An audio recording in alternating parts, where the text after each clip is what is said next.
Hi friends, ಎಲ್ಲರಿಗೂ ನಮಸ್ತೆ. ಮುದ್ದು ಸೊಸೆ ಮುಂದಿನ ಸಂಚಿಕೆಯಲ್ಲಿ ಏನಾಗುತ್ತೆ ನೋಡೋಣ ಬನ್ನಿ. ನೋಡೋದಕ್ಕೂ ಮುಂಚೆ ಯಾರು ವಿನೋದ ವೈಎಂ ವ್ಲಾಗ್ಗೆ ಸಬ್ಸ್ಕ್ರೈಬ್ ಆಗಿಲ್ವೋ ಪ್ಲೀಸ್ ಸಬ್ಸ್ಕ್ರೈಬ್ ಆಗಿ, ಲೈಕ್ ಮಾಡಿ, ಶೇರ್ ಮಾಡಿ, ಕಮೆಂಟ್ ಮಾಡಿ, ಬೆಲ್ಲೈಕನ್ ಆಲ್ ಅಂತ ಒತ್ತಿ ಫ್ರೆಂಡ್ಸ್. ಇನ್ನೊಂದು ಕ್ಷಣ ಏನಾದರೂ ನನ್ನ ಕಣ್ಮುಂದೆ ನಿಂತಿದ್ರೆ ನಾನು ಏನು ಮಾಡ್ತೀನೋ ನನಗೆ ಗೊತ್ತಿಲ್ಲ. ಮರ್ಯಾದೆಯಿಂದ ಇಲ್ಲಿಂದ ಹೊಂಟೋಗಿ ತಾನೇ ಭದ್ರ ಮಾಮ ಅಂತೇಳಿ ವಿನಂತಿ. ಏಯ್, ನಿಮಗೆ ಅಲ್ವಾ ಹೇಳ್ತಾ ಇರೋದು. ನಾನೇನಾದರೂ ಮಾಡೋಕ್ಕೆ ಮುಂಚೆ ಹೋದ್ರೆ ಸರಿ, ಇಲ್ಲ ಅಂದರೆ ಅಂತ ಭದ್ರ ಹೇಳ್ತಿರ್ತಾನೆ. ಭದ್ರ ನಾವು ನಮ್ಮ ತಪ್ಪನ್ನ ಅರ್ಥ ಮಾಡ್ಕೊಂಡು ಅಂತಾಳೆ ಸಾವಿತ್ರಿ. ತಪ್ಪು ಮಾಡಿರೋದನ್ನ ತಿದ್ಗೋಣ ಅಂತ ಜಾತಿ ಅಲ್ಲ ನಿಮ್ಮವು. ತಪ್ಪನೇ ತಲೆ ಮೇಲೆ ಹೊತ್ಕೊಂಡು ಮೆರೆಸೋ ಅಂತ ಜಾತಿ ನಿಮ್ದು. ನಿಮ್ಮಂಥವ್ರಿಗೆಲ್ಲ ಕ್ಷಮೆ ಇಲ್ಲ ಅಂತ ಹೊಡೆಯೋದಕ್ಕಂತ ಹೋಗ್ತಾನೆ. ಅಲ್ಲಿಗೆ ಚಂಪಾ ಬರ್ತಾಳೆ. ಭದ್ರಣ ಅನ್ಕೊಂಡು. ಒಂದು ನಿಮಿಷ ಭದ್ರಣ್ಣ ನಿಂತ್ಕೊಳ್ಳಿ, ಸಮಾಧಾನ ಮಾಡ್ಕೊಳ್ಳಿ ಭದ್ರಣ್ಣ ಅಂತ ಚಂಪಾ ಹಿಡ್ಕೊತಾಳೆ ಭದ್ರನ್ನ.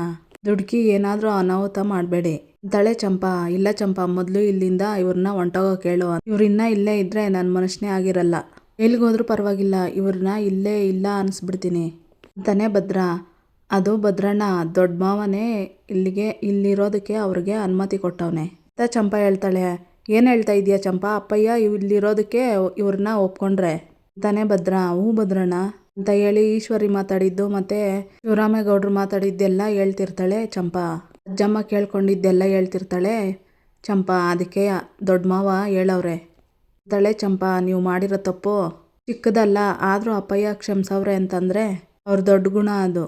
ಒಂದು ವೇಳೆ ಅಪ್ಪಯ್ಯನ ಜಾಗದಲ್ಲಿ ನಾನೇನಾದರೂ ಇದ್ದಿದ್ರೆ ನಿಮ್ಮನ್ನು ಈ ಮನೆ ದರ್ಶನ ಮಾಡೋದಕ್ಕೂ ಅವಕಾಶ ಮಾಡಿಕೊಡ್ತಿರ್ಲಿಲ್ಲ. ತಪ್ಪು ಮಾಡಿದವ್ರಿಗೆ ಕ್ಷಮೆ ಸಿಕ್ಕಿದ್ರೆ ಅದೇ ಅಂತ್ಯ ಅಲ್ಲ, ನೆಟ್ಟಿಗೆ ಬದುಕೋಕ್ಕೆ ಸಿಕ್ಕಿರೋ ಒಂದು ಅವಕಾಶ ಆಗಿರ್ತೈತೆ. ಇದನ್ನು ಬಳಸ್ಕೊಂಡು ಇನ್ಮ್ಯಾಕಾದ್ರೂ ನಿಯತ್ತಾಗಿ ಬದುಕಿ ಥೂ ಅಂತ ಉಗಿದ್ಬಿಟ್ಟು ಹೋಗ್ತಾನೆ ಭದ್ರ. ಚಂಪನ್ನು ಅಲ್ಲಿಂದ ಹೊರಡ್ತಾಳೆ. ಇತ್ತ ವಿದ್ಯಾವ್ರ ಅಜ್ಜಿ ಊಟ ತಗೊಂಡು ಬರ್ತಾರೆ ವಿದ್ಯಾಗೆ ತಿನ್ಸೋದಕ್ಕಂತ. ಜಿ, ನೀವ್ಯಾಕೆ ಊಟ ತರಕ್ಕೆ ಹೋದ್ರಿ ಅಂತಾಳೆ ವಿದ್ಯಾ.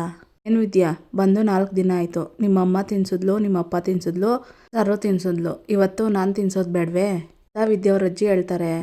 ಅಜ್ಜಿ ಅಂತಾಳೆ ವಿದ್ಯಾ. ಸರಿ ತಿನ್ನಿಸಿ ಅಂತಾಳೆ ವಿದ್ಯಾ. ನಿನಗಿಷ್ಟ ಅಂತ ನಾನು ಪಲಾವ್ ಮಾಡಿವ್ನಿ ಅಂತ ಹೇಳಿ ಅಜ್ಜಿ ಊಟ ತಿನ್ನಿಸ್ತಿರ್ತಾರೆ ವಿದ್ಯಾಗೆ. ಅಜ್ಜಿ ಆದ್ರೂ ಅವ್ವ ಹೇಳ್ದಂಗೆ ಈ ಬಟ್ಟೆನೆಲ್ಲ ಕಟ್ಕೊಳೋದು ಬೇಕೇ ಅಂತಾಳೆ ವಿದ್ಯಾ. ಯಾವುದೇ ತಂದೆ ತಾಯಿ ಆದರೂ ಅವ್ರ ಮಕ್ಕಳು ಒಳ್ಳೇದನ್ನೇ ಬಯಸೋದು. ಅವ್ರೇನೋ ಬಯಸ್ತವ್ರೆ ಅಂದರೆ ಅದು ನಿನ್ನ ಒಳ್ಳೇದಕ್ಕೆ ಅಲ್ವೇ ಅಂತ ಅಜ್ಜಿ ಹೇಳಿ ಊಟ ಮಾಡಿಸ್ತಿರ್ತಾಳೆ. 1 ವಾರ ಆದಮೇಲೆ ಇತ್ತ ಸಾವಿತ್ರಿನೂ ವಿನಂತಿ. ಈಟೊತ್ನಲ್ಲಿ ನೋಡಿದ್ರೆ ಇಷ್ಟೊಂದು ಸೆಕೆ, ಸಂಜೆ ಆಯಿತು ಅಂದರೆ ಸೊಳ್ಳೆಗಳ ಕಾಟ. ನಿಜವಾದ ನರಕ ಅಂದರೆ ಇದೇ ಇರಬೇಕು. ನನ್ನ ಕೈಯಲ್ಲಿ AC ಇಲ್ಲದೆ ಇರೋಕ್ಕಾಗ್ತಾ ಇಲ್ಲ ಕಣವ್ವ ಅಂತಾಳೆ ವಿನಂತಿ. ಏನು ಮಾಡೋದೆ, ನಾನು ಕಷ್ಟಪಟ್ಟರು ನನ್ನ ಮಗಳು ಕಷ್ಟಪಡಬಾರ್ದು ಅಂತ ಅಂದ್ಕೊಂಡಿದ್ದೆ. ಆದರೆ ಏನು ಮಾಡಲಿ, ನನ್ನ ಜೊತೆಗೆ ನೀನು ಸಂಕಟ ಪಡೋಂಗೆ ಆಗೋಯ್ತು. ಸದ್ಯಕ್ಕೆ ಇದೇನೇ ನಮ್ಮ ಮನೆ ಅಂತ ಅನ್ಕೋ, ಇಲ್ಲ ಅಂದರೆ ನಡು ಬೀದಿಲಿ ಬಿದ್ದಿರ್ಬೇಕಾತೈತೆ ಅಂತಾಳೆ ಸಾವಿತ್ರಿ. ಅದಕ್ಕೂ ಇದಕ್ಕೂ ಏನವ್ವ ವ್ಯತ್ಯಾಸ ಇದ್ದತ್ತು? ಬೀದಿಲಾಗಿದ್ರೆ ದಿನಕ್ಕೊಂದು ಜಾಗ ಹುಡ್ಕೋಬೋದಿತ್ತು. ಆದರೆ ಇಲ್ಲಿ ಅದೇ ಜಾಗದಲ್ಲಿ ಇದ್ದೀವಿ ಅಟೆಯ. ಇದೆಲ್ಲ ಯಾವ ಕರ್ಮನವ್ವ, ಇದಕ್ಕೆಲ್ಲ ಕೊನೆ ಯಾವಾಗ ಅಂತ ವಿನಂತಿ ಹೇಳ್ತಿದ್ರೆ ಅಲ್ಲಿಗೆ ಈಶ್ವರಿ ಬರ್ತಾಳೆ. ಚಿತ್ರನೂ ಬರ್ತಾಳೆ. ಸಾವಿತ್ರಿ, ಇಲ್ಲಿ ಉಳ್ಕೊಳ್ಳೋದಕ್ಕೆ ಏನು ತೊಂದರೆ ಇಲ್ಲ ತಾನೇ? ಎಲ್ಲ ಅನುಕೂಲವಾಗಿ ಐತೆ ಅಲ್ವೇನಲ್ವಾ ಅಂತ ಈಶ್ವರಿ ಹೇಳ್ತಿರ್ತಾಳೆ.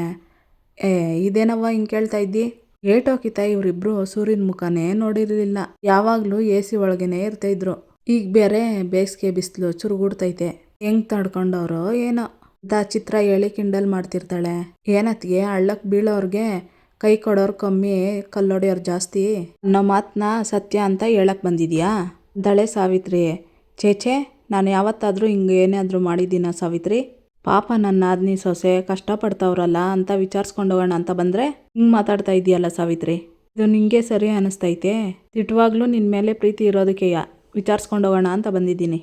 ನಾನು ನಂಬು ಸಾವಿತ್ರಿ ತಳೆ. ಈಶ್ವರಿ, ನಿಮ್ಮನ್ನ ನಂಬಿದ್ದಕ್ಕೆ ಸರಿಯಾಗಿ ನನ್ನ ಮೆಟ್ರೆ ಕೊಯ್ದುಬಿಟ್ರಲ್ಲ ಅತ್ತಿಗೆ. ಆಗಲೇ ನೀನೇನು ಅಂತ ತಿಳ್ಕೊಬಿಟ್ಟೆ ಬಿಡು. ಆದ್ರೂ ಯಾವತ್ತೂ ನಮ್ದವ್ರಿಗೆ ಇಂಥ ನಂಬಿಕೆ ದ್ರೋಹ ಮಾಡಬಾರ್ದು ಅಂತ ಸಾವಿತ್ರಿ ಹೇಳ್ತಿರ್ತಾಳೆ. ನಿನ್ನ ಬಾಯಲ್ಲಿ ನಂಬಿಕೆ ದ್ರೋಹದ ಮಾತು. ನಂಬಿಕೆ ದ್ರೋಹ ಮಾಡಿ ಮರ್ಯಾದೆ ಇಲ್ದಿದ್ದಂಗೆ ದೌಲತ್ತು ತೋರಿಸ್ದಳು ನೀನಾ ಅಂತ ಈಶ್ವರಿ ಕೇಳ್ತಾಳೆ. ಇತ್ತ ವಿದ್ಯಾ ರೆಡಿಯಾಗಿ ನಿಂತಿರ್ತಾಳೆ ಗಂಡನ ಮನೆಗೆ ಬರೋದಕ್ಕಂತ. ಬಟ್ಟೆ ಕಟ್ಕೊಳಕ್ಕೆ ಬಟ್ಟೆ ಕೊಡ್ತಾಳೆ ರತ್ನ. ತಗೊಳವ್ವ ವಿದ್ಯಾ ಅಂತ. ಇದೆಲ್ಲ ಬೇಕಾ ಅಂತ ಇನ್ನೊಂದ್ಕಿತ ಯೋಚನೆ ಮಾಡಿ ಅಂತಾಳೆ ವಿದ್ಯಾ. ನೋಡವ್ವ, ನಿಮ್ಮಪ್ಪ ಒಂದ್ಕಿತ ಮಾತು ಕೊಟ್ಟರೆ ಅದೇನಾದರೂ ಆಗಲಿ ಮಾತನ್ನ ಉಳಿಸ್ಕೊಳ್ತಾನೆ. ಫೋನ್ ವಿಚಾರದಲ್ಲಿ ನಿನ್ನ ಅಟ್ಟಿ ಬಿಟ್ಟು ಓಡಿಸ್ದಾಗ ಪಂಚಾಯಿತಿ ಸೇರಿಸಿ ನಿನ್ನ ಅಟ್ಟಿ ಒಳಗಡೆ ಸೇರಿಸ್ದೆ ತಾನೆ. ಲೇಂದ್ರ ಕೈಲಿ ವಿನಂತಿಗೆ ತಾಳಿ ಕಟ್ಸಕ್ಕೆ ಹೋದಾಗ ಅದನ್ನು ತಪ್ಪಿಸ್ತೀನಿ ಅಂತ ಹೇಳ್ದಂಗೆ ಅದನ್ನು ತಪ್ಪಿಸ್ದೆ ತಾನೆ. ಅಂಥ ಪರಿಸ್ಥಿತಿಯಲ್ಲೇ ನಿನ್ನ ಕೈ ಬಿಟ್ಟಿಲ್ಲ ಮಗಳೇ ನಾನು. ಈಗ ಬಿಟ್ಬಿಡ್ತೀನೇನವ್ವ? ಇದೊಂದ್ಕಿತ ನಿಮ್ಮ ಅಪ್ಪನ್ನ ನಂಬವ್ವ ಅಂತ ವಿದ್ಯಾವರಪ್ಪ ಹೇಳ್ತಿರ್ತಾರೆ. ವಿದ್ಯಾ, ನಿಮ್ಮಪ್ಪ ನಿನಗೋಸ್ಕರ ಏನು ಬೇಕಾದರೂ ಮಾಡ್ತಾರೆ. ನಮ್ಗಳು ಪ್ರಾಣ ಕೊಟ್ಟು ನಿಮ್ಮ ಸಂಸಾರ ಉಳಿಸ್ತೀವಿ ಹೊರ್ತು ನಿನ್ನ ಕೈ ಬಿಡೋಕ್ಕಿಲ್ಲ ಕಣವ್ವ ಅಂತಾಳೆ ರತ್ನ. ವಿದ್ಯಾ, ದೊಡ್ಡವ್ರ ಮಾತನ್ನ ಒಸಿ ಕೇಳವ್ವ. ಅವ್ರಿಗೆ ಪ್ರತಿ ಕ್ಷಣ ನಿಂದೇ ಚಿಂತೆ. ನಿನ್ನ ಸಂಸಾರ ಸರಿ ಮಾಡೋಕ್ಕೆ ಏನು ಬೇಕಾದರೂ ಮಾಡ್ತಾರೆ ಅಂತಾಳೆ ವಿದ್ಯಾವ್ರ ಅಜ್ಜಿ. ಹಂಗಾರೆ ಕೊನೆ ಗಂಟನ್ನು ಹಿಂಗೆ ಇರೋ ಅಂತ ಹೇಳ್ತಾ ಇದ್ದೀರಾ ಅಂತಾಳೆ ವಿದ್ಯಾ. ಇಲ್ಲ ಕಣವ್ವ, ನನಗೊಸಿ ದಿವಸ ಕಾಲಾವಕಾಶ ಕೊಡು, ನಾನು ಎಲ್ಲನೂ ಸರಿ ಮಾಡಿಬಿಡ್ತೀನಿ ಅಂತಾರೆ ವಿದ್ಯಾವರಪ್ಪ. ಸರಿ, ಈಗಿತ ನಿಮ್ಮ ಮಾತನ್ನ ಕೇಳ್ತೀನಿ, ಆದರೆ ಇದರಿಂದ ಹೆಚ್ಚಿಗೆ ದಿನ ಕೊರಗಂಗೆ ಮಾಡಬೇಡಿ, ಯಾಕಂದರೆ ಈಗ ನನಗೆ ಕೊರಗೋ ಶಕ್ತಿ ಇಲ್ಲ ಅಂತಾಳೆ ವಿದ್ಯಾ. ಆದಷ್ಟು ಬೇಗ ಇದಕ್ಕೆ ಮಂಗಳ ಆಡೇ ಆಡ್ತೀನಿ, ಬಟ್ಟೆ ಕಟ್ಕೊಬಿಡವ್ವ ಅಂತ ವಿದ್ಯಾವರಪ್ಪ ಹೇಳ್ತಾರೆ. ನೋಡವ್ವ, ನೀನು ನಮ್ಮ ಮಟ್ಟಿಗೆ ಬಂದು 1 ವಾರ ಆಗದೆ, ಅದಕ್ಕೆ ಈಗ ಈ ಬಟ್ಟೆ ಸಾಕು. ಆಮೇಲೆ 3 ದಿನಕ್ಕೆ ಒಂದೊಂದು ಎಳೆ ಜಾಸ್ತಿ ಬಟ್ಟೆನ ಮಾಡ್ಕೊಂಡೋಗು ಕಳವ್ವ ಅಂತ ಹೇಳ್ತಾಳೆ ರತ್ನ. ಸರಿ ಅಂತಾಳೆ ವಿದ್ಯಾ. ಇತ್ತ ಸಾವಿತ್ರಿ, ಏನು ನಾನು ನಿಮಗೆ ಮರ್ಯಾದೆ ಕೊಡದೆ ನಿಮ್ಮ ಹತ್ರ ದೌಲತ್ ತೋರ್ದ್ನೆ, ಅದ್ಯಾವ ಬಾಯಲ್ಲಿ ಹಿಂಗೆ ಹೇಳ್ತಾ ಇದೆಯಾ ಅತ್ತಿಗೆ ಅಂತಾಳೆ ಸಾವಿತ್ರಿ. ನನ್ನ ಬಾಯಲ್ಲೇ ಹೇಳ್ತೀನಿ ಕಣೆ, ಯಾಕೆ ಏನು ಮಾಡಿದ್ದೀನಿ ಅಂತ ನಿನಗೆ ಮರ್ತೋಯ್ತೆ? ಅನ್ಭೋಗ್ಸ್ದವ್ರಿಗೆ ಅವಮಾನ ಏನು ಅಂತ ಗೊತ್ತಿರ್ತದೆ. ಭದ್ರನ ಜೊತೆ ನಿನ್ನ ಮಗಳ ಮದುವೆ ಫಿಕ್ಸ್ ಆಗೋ ಗಂಟ ಅತ್ತಿಗೆ ನೀನು ಹೇಳ್ದಂಗೆ ನಿನ್ನ ಕೈ ಬಿಟ್ಬಿಟ್ರೆ ಸತ್ತೇ ಹೋಗ್ತೀನಿ ಅಂತ ಅಂದೆ ಹೇಳ್ದಲ್ಲೇ. ಆಮೇಲೆ ಏನು ಮಾಡಿದೆ ಅಂತಾಳೆ ಈಶ್ವರಿ. ಏನು ಹೇಳ್ತಾ ಇದೀಯಾ? ನಮ್ಮ ಮೇಲೆ ಇಷ್ಟೊಂದು ದ್ವೇಷ ಬರಂಗೆ ನಾವೇನು ಮಾಡಿದ್ವೋ ಅಂತಾಳೆ ಸಾವಿತ್ರಿ. ಅವಮಾನ ಮಾಡಿ ಹೆಜ್ಜೆ ಹೆಜ್ಜೆಗೂ ನೀನೇನು ಅಂತ ತೋರಿಸ್ದೆ. ಭಾವನ ಮುಂದೆ ಮಾತಾಡೋವಾಗ ಅದಕ್ಕೆ ನಿಮ್ಗೇನು ಗೊತ್ತಿಲ್ಲ ಸುಮ್ಕೆ ಇರೋ ಅಂದೆ. ನಾನು ನನ್ನ ಮಗಳು ಸಂದಾಗಿರೋ ಸೀರೆ ಸೆಲೆಕ್ಟ್ ಮಾಡಿ ಮಡಗಿದ್ರೆ ದುಡ್ಡು ಜಾಸ್ತಿ ಆಯಿತು ಅಂತವ ಭಿಕ್ಷೆಗೆ ಕೊಡಂಗೆ 5,000 ರೂಪಾಯಿ ಸೀರೆ ತಂದು ಮಡಗ್ದಲ್ಲ, ಇದೆಲ್ಲ ಅವಮಾನ ಮಾಡ್ದಂಗಲ್ವಾ ಅಂತಾಳೆ ಈಶ್ವರಿ. ಆಟೆ ಯಾಕವ್ವ, ನನಗೆ ಒಡವೆ ಅಂದರೆ ಏಟ್ ಇಷ್ಟ ಅಂತ ಇಡೀ ಮಂಡ್ಯಗೆ ಗೊತ್ತು. ಅಂಥದ್ರಲ್ಲಿ ಬೇಕಾದರೆ 10-20 ಗ್ರಾಮ್ ತಗೊಳ್ಳಿ ಅಂತವ ಅಷ್ಟು ಅಹಂಕಾರದಲ್ಲಿ ಹೇಳ್ದಲ್ಲ ಅತ್ತೆ. ಆವಾಗ ದರ್ಪ ತೋರಿಸ್ತಿದ್ದೀನಿ ಅಂತ ಅನ್ನಿಸ್ತಾ ಇಲ್ವೇ ಅಂತ ಚಿತ್ರ ಹೇಳ್ತಾಳೆ. ನೀನು ಇಷ್ಟೆಲ್ಲ ಅವಮಾನ ಮಾಡಿದ್ರು ನಾನು ನಿನ್ನ ಪರವಾಗೇ ನಿಂತಿದ್ದೆ, ಆದರೆ ನೀನು ಮದುವೆ ಮಂಟಪದಿಂದ ಅಕ್ಕ ಅತ್ತೆ ಇಬ್ಬರು ಹೋದಾಗ ಯಾರೋದ್ರೂ ಪರವಾಗಿಲ್ಲ, ನಮ್ಮ ಅಣ್ಣ ಇದ್ರೆ ಸಾಕು ಅಂತ ಹೇಳ್ದಲ್ಲೇ. ಎಲ್ಲಾನು ಸಹಿಸ್ಕೊಂಡು ನಿಂತಿದ್ನಲ್ಲ, ಆಗ ನಿನಗೆ ಅವಮಾನ ಮಾಡಿದೆ ನಾನು ಅಂತ ಅನ್ನಿಸ್ಲಿಲ್ವೇನೆ ಅಂತಾಳೆ ಈಶ್ವರಿ. ಅಲ್ಲ ಅತ್ತಿಗೆ, ಇಷ್ಟು ಸಣ್ಣ ವಿಷಯಕ್ಕೆ ನನ್ನ ಮಗಳ ಮದುವೆನೇ ನಿಲ್ಲಿಸ್ಬಿಟ್ಟ ಅಂತಾಳೆ ಸಾವಿತ್ರಿ. ಛೇ ಬಾಯಿ, ಯಾವುದೇ ಸಣ್ಣ ವಿಷಯ ನಿನ್ನ ಕೆಲಸ ಆಗೋ ಗಂಟ ಸರ್ಗೊಡ್ಡಿ ಭಿಕ್ಷೆ ಬೇಡದೆ ಆಮ್ಯಾಕೆ ನಮ್ಮನ್ನ ಭಿಕ್ಷುಕರ ಥರ ಕಾಣ್ತೀಯ? ಆಗ ನಿನಗೆ ನಮಗೆ ಅವಮಾನ ಮಾಡ್ತಾ ಇದ್ದೀಯಾ ಅಂತ ಅನ್ನಿಸ್ಲಿಲ್ವಾ ಸಾವಿತ್ರಿ ಅಂತಾಳೆ ಈಶ್ವರಿ. ದ್ಯಾವ್ರು ಕೊಟ್ಟು ನೋಡ್ತಾನೆ ಅತ್ತೆ, ಕೊಟ್ಟಾಗ ದರ್ಪ ದೌಲತ್ತು ತೋರಿಸಿದ್ರೆ ಇದೇ ಪರಿಸ್ಥಿತಿಗೆ ತಂದು ನಿಲ್ಲಿಸೋದು, ಆದರೆ ನಿಮ್ಮನ್ನ ಈ ಪರಿಸ್ಥಿತಿಗೆ ತಂದು ನಿಲ್ಲಿಸಿರೋದು ದ್ಯಾವ್ರಲ್ಲ ನಮ್ಮವ್ವ ಅಂತಾಳೆ ಚಿತ್ರಕ್ಕ. ಮೊದಲೇ ನೋವಲ್ಲಿದ್ದೀವಿ, ನೀನು ಬೇರೆ ಏನೇನೋ ಮಾತಾಡಿ ನಮ್ಮ ಪಿತ್ತನ ನೆತ್ತಿಗೇರಿಸ್ಬೇಡ ಅಂತಾಳೆ ವಿನಂತಿ. ಶೋ, ನೀವು ಇಲ್ಲಿರೋಕ್ಕೆ ಬಂದಿರೋದು ನಾವು ಹಾಕಿರೋ ಭಿಕ್ಷೆಯಿಂದ, ಅದನ್ನ ತಲೆಯಲ್ಲಿ ಇಟ್ಕೊಂಡ್ರೆ ಶಾನೆ ಒಳ್ಳೇದು, ಇಲ್ಲ ಅಂದರೆ ಬೀದಿನಲ್ಲಿ ಭಿಕ್ಷೆ ಬೇಡಬೇಕಾಗ್ತದೆ. ಹುಷಾರ್, ಈಗಾಗಲೇ ನೀರಿನಲ್ಲಿ ಸಾಕಷ್ಟು ಬಣ್ಣ ತೊಳೆದೋಗದೆ, ಇನ್ನೂ ತೊಳೆದೋಗ್ತದೆ, ಅದನ್ನು ನೋಡುವಂತೆ ಅಂತ ಹೇಳಿ ಚಿತ್ರ ಮತ್ತು ಈಶ್ವರಿ ಅಲ್ಲಿಂದ ಹೊರಡ್ತಾರೆ. ಅದನ್ನೆಲ್ಲ ಮನಸ್ಸಿನಲ್ಲಿ ಇಟ್ಕೊಂಡು ಈ ಮಟ್ಟಕ್ಕೆ ಅದಿಗೆ ಸಾಧಿಸ್ತಾರೆ ಅಂತ ಅನ್ಕೊಂಡಿರ್ಲಿಲ್ಲ ಕಣೆ ಅಂತಾಳೆ ಸಾವಿತ್ರಿ. ಸಾವಿತ್ರಿ, ಮುಚ್ಚೆ ಬಾಯ್ನ ಅಂತಾಳೆ ವಿನಂತಿ. ನಾನೇನೇ ಮಾಡಿದೆ ಅಂತಾಳೆ ಸಾವಿತ್ರಿ. ಆಳದ ಸೀರೆ ಅವ್ರು ಕೇಳಿದ್ದನ್ನ ಕೊಡಿಸ್ಬಿಡು ಅಂತ ಹೇಳಿದ್ರೆ ಎಲ್ಲಿ ಕೇಳಿದೆ ನನ್ನ ಮಾತು, ಅದಕ್ಕೆ ನೋಡಿ ಇವಾಗ ನಮ್ಮ ತಲೆ ಮೇಲೆ ಹೆಂಗ್ ಚಪ್ಪಟಿ ಕಳ್ಳು ಹೇಳಿದ್ರು ಅಂತ, ಎಲ್ಲ ನಿನ್ ದರ್ಪ ನನ್ನ ಕರ್ಮ ಅಂತ ವಿನಂತಿ ಹೇಳ್ತಿರ್ತಾಳೆ. ವಿದ್ಯಾ ಬಟ್ಟೆ ಕಟ್ಕೊತಾಳೆ ಹೊಟ್ಟೆಗೆ. ಸರೋ, ಎಲ್ಲ ಸರೋಯ್ತು ಕಣಕ್ಕ, ಆದರೆ ಒಂದೇ ಒಂದು ಕೊರಗು ಕಾಣಿಸ್ತೈತೆ ಅಂತಾಳೆ. ಏನೇ ಅದು ಅಂತಾಳೆ ರತ್ನ.